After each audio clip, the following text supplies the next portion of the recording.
Hello guys, and welcome back to another episode of Keeping Goals. A lot of you guys have been asking me for a Q&A video. We haven't done one for a while, so that's what we're gonna do. What is your favourite save from last season? Who was your idol growing up? Has PTA been your favourite club so far? If you could give advice to 15-year-old Conor, what would it be?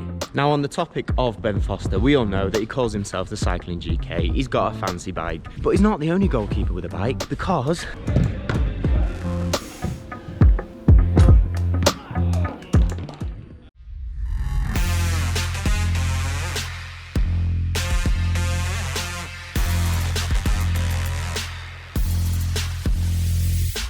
hello guys, and welcome back to another episode of Keeping Goals. If you're new here, my name's Conor O'Keefe, I'm a goalkeeper, and Keeping Goals is a vlog that's documented my career for a pretty long time, to be fair, since 2017, with my attempt to try and play at the very highest level of football. A lot of you guys have been asking me for a Q&A video. We haven't done one for a while, so that's what we're gonna do. We're gonna answer your questions, everything that you wanna know about me, about goalkeeping, about PTA, about keeping goals, and about a couple of other really cool subjects as well. If you enjoyed today's vlog, I only ask for one thing. Please press that like button. And if you haven't already, click subscribe, come and join the Keeping Goals Union. Let's see what questions you've got for me. We've got the questions right here. I asked you guys a couple of days ago over on my Instagram account to send in your Q&A questions for the vlog. Whenever I film these type of videos, I always ask for your questions over on Instagram. So if you haven't already, go and give us a cheeky follow on there. Get your questions in for the next one. So many of you sent in your questions. Thank you so much for sending them across. There were lots of interesting ones. I've tried to get in as many as possible, so we will rattle through them. And to start us off, we have a question from Alternative Tony Stark, great name by the way, who asks, what is your favourite kit design that you've worn throughout your career? I've had quite a few favourites that I've really enjoyed wearing. When I was at Macclesfield, we had a nice yellow Carbrini kit. Quite cool. Not the best looking kit in the world, but it was my first kind of like senior kit, so I always remember that one. We had a luminous orange when I was playing at Bruno's Magpies, which was pretty cool. But I have to say, I think my favourite kits are the ones that I have right now at PTA. Adidas kits, which automatically is very, very cool. I like the yellow a lot. I call it the Swedish kit. It's basically the Swedish flag. We've got yellow, we've got blue. Works very well together. But my favourite one is the grey. Grey with kind of a turquoise blue in it. Very, very smart. As an honourable mention, I'm gonna ping up probably my least favourite kit, which I wore whilst I was at Europa Point FC, which made me look a little bit like a Christmas tree. I had a green top, black shorts, and red socks. Nightmare.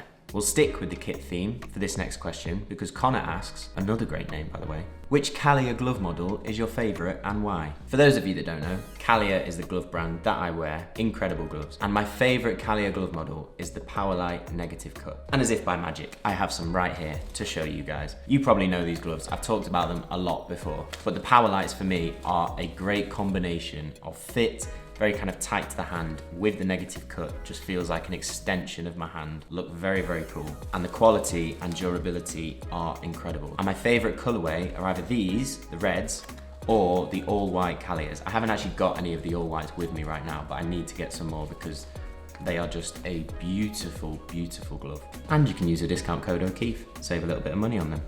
There you go. Now we've done kit, we've done gloves, so we might as well talk about boots because Leon asks, why do you wear plain coloured football boots? And in a related question, Lewis asks, do you use elite football boots or do you think it doesn't matter? Here we have the current boot that I'm wearing, the Nike Tempo. Now I've worn Nike Tempos for a very, very long time. I find them the most comfortable football boot, which is the most important thing that I look for in a boot. With regards to the plain colour, as you can see, these are black with a little flash of red, saucy. But my dad is the type of dad that loves black boots, wore Puma Kings, all that kind of stuff. That definitely got passed on to me. I was a big fan of black boots. Somehow skipped my brother out who wore like gold Mercurials, but he was a winger with technique and flair, so yeah, he can do it. But for me, classic black boots was something that I always loved. And as you can tell, these are not the elite Tiempos. I think these are like the £60 version. I find that these do just as good a job. They probably last a little bit longer. I end up saving about 160 quid, which gives me about a month's worth of food, which is always important. Not to say that if we ever kind of reach the level where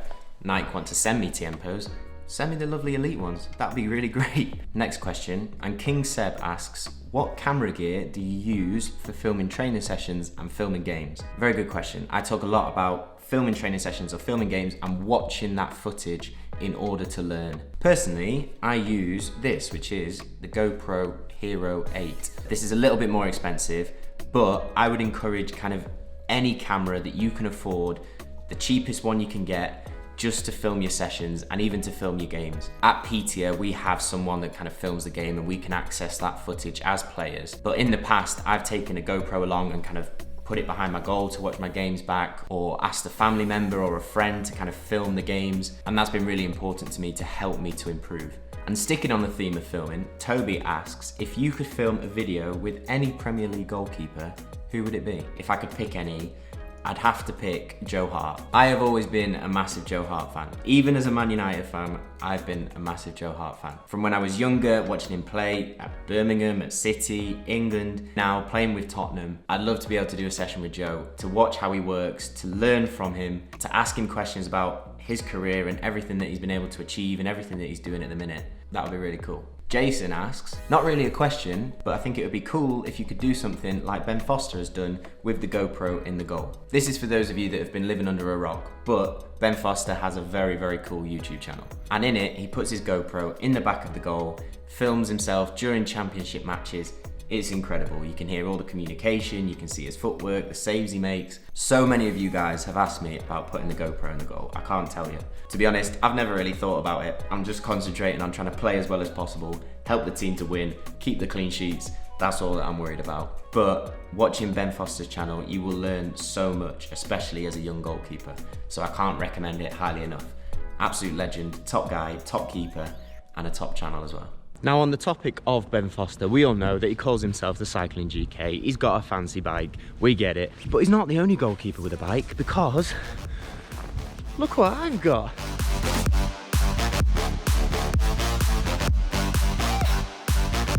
Surely that makes me the cycling GK. So fancy, in fact, it doesn't actually have any brakes, but I've been told that's what all the pros use. No, it does have brakes, don't worry. You just have to pedal backwards in order to brake. Absolute top of the range model. It's a bit of a 2000s reference, but I feel like on Pokemon, when you upgrade from running shoes to a bike, helps me get to the gym that little bit quicker.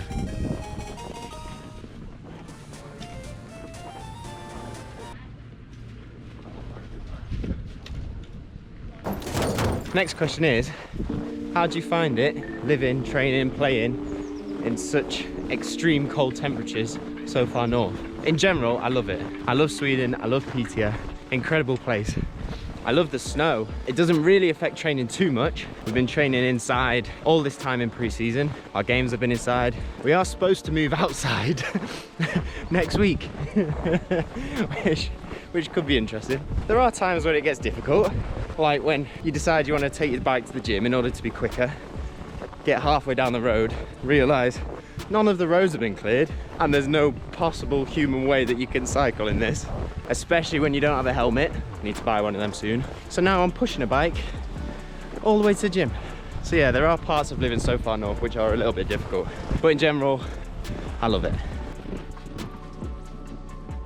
Nice question here from Oliver, who asks, what age did you start working in the gym and what age is ideal? Good question, Oliver. I actually didn't really have a good understanding of the gym and S&C for goalkeeping until I went to Loughborough, which was probably 20, 21 years old, which is very late, to be honest. I'd been to the gym, but I'd kind of go and do like bench press and pull-ups and maybe go on the rowing machine, maybe go on the treadmill. Didn't really have any idea what I was doing. I think the earlier that you could understand the key S&C movements, so squats, push, pull, hinge, that kind of thing, the better. Even as kind of young kids, if you do gymnastics, if you do martial arts, even if you do kind of just movement in general, having a good understanding of those different movements and how they can translate to goalkeeping is brilliant. And then as you start getting older, you can get in the gym, you can start adding weight when you know how to do the movements properly, if you coach properly, all that kind of stuff. But learn the movements.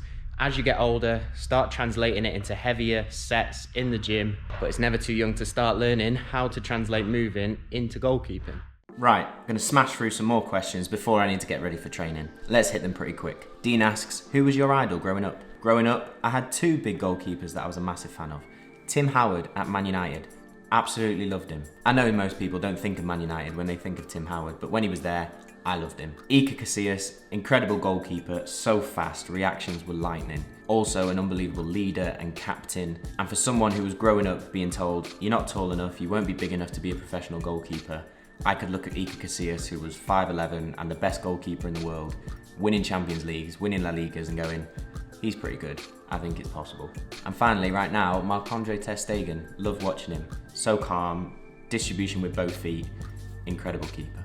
Cormac asks, most underrated Premier League goalkeeper? For me, Kasper Schmeichel. I know people rate him highly, but I still think he's underrated. Absolute animal. What he's done with Leicester and what he's created for his career, I don't think people appreciate.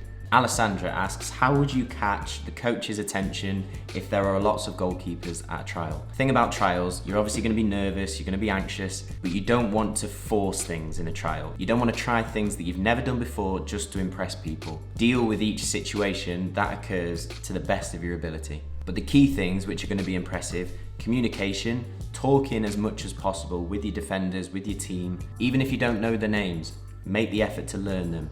It'll impress coaches watching. Do the basics well, so you're kicking, you're handling, you're crossing. You don't need to be unbelievable at everything that you do. Do the basics as well as possible. And then, as I said, deal with each situation as best as you possibly can. Trust yourself, trust your ability, and that will add the cherry on the top of all the basics being good.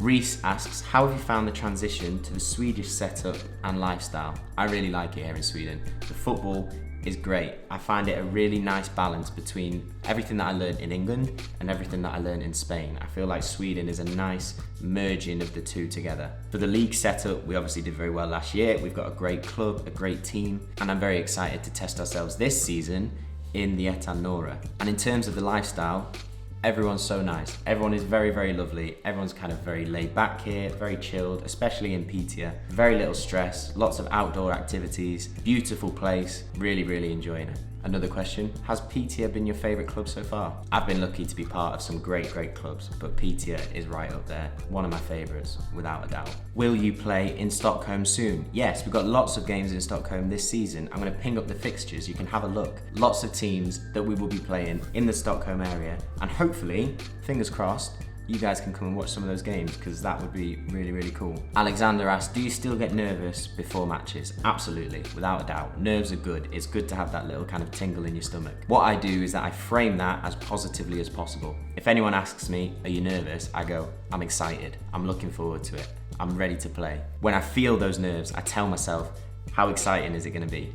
How much are you looking forward to playing? It's going to be great fun. Frame those nerves as positively as possible. It's a really good tip that I learned from someone and something that really, really does help. Francesca asks, what is your favourite save from last season? It's not the prettiest save, it's not the best save, but my favourite save was away at Östersund. Penultimate game of the season, we knew that a win would pretty much take us to the league title, touching distance of it. We were 1-0 up, they got a breakaway, their attacker 1v1 had a long way to run. The fact that I had so much time to think about it is why I love this save. I didn't kind of lose my head and rush out and try and tackle him. I held my ground as much as possible, managed to block the shot with my knee so that it didn't go through my legs, but stayed big, stayed patient and reacted to the shot well. We ended up winning 2-0. We ended up winning the league, so I think that that was my favourite save. What is your biggest achievement in your career so far? Obviously, winning the league last year with Piteå, being part of that team, winning my first title as a senior player, but doing it with this club and this team, that's something that I was very kind of proud to have achieved. But something else which kind of personally I'm very proud of is the fact that I managed to get back into playing football full time after going to university. It was a goal that I set myself. It was something that I really wanted to work towards, as you guys know. So to achieve that meant a lot. And finally, final question to finish off the Q&A. If you could give advice to 15-year-old Conor, what would it be? A few things. Focus on the things that you can control. Get better at your kicking, get better at your handling, improve all those areas of your goalkeeping every single day. Secondly, there's no right way to becoming a professional goalkeeper or a professional footballer or a professional anything. Everyone's path is different. It'll take you down different avenues. There'll be points where you want to give up. If you're not playing in the Football League at 19 years old, it's not over and done with. There's lots of other routes that you can take. Be brave and prioritize getting better all the time. It'll come. Trust that process. But that's it. That's us done for the Q&A. I hope you enjoyed the questions. I hope you got some value from the answers. I'm gonna head off to training now, take the GoPro along, show you what I'm working on. Let's go.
Yes.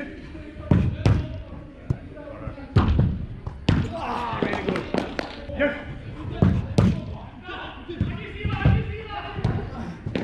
This week's patron of the week is Nikolai Johansson. Nikolai, thank you so much for being a patron.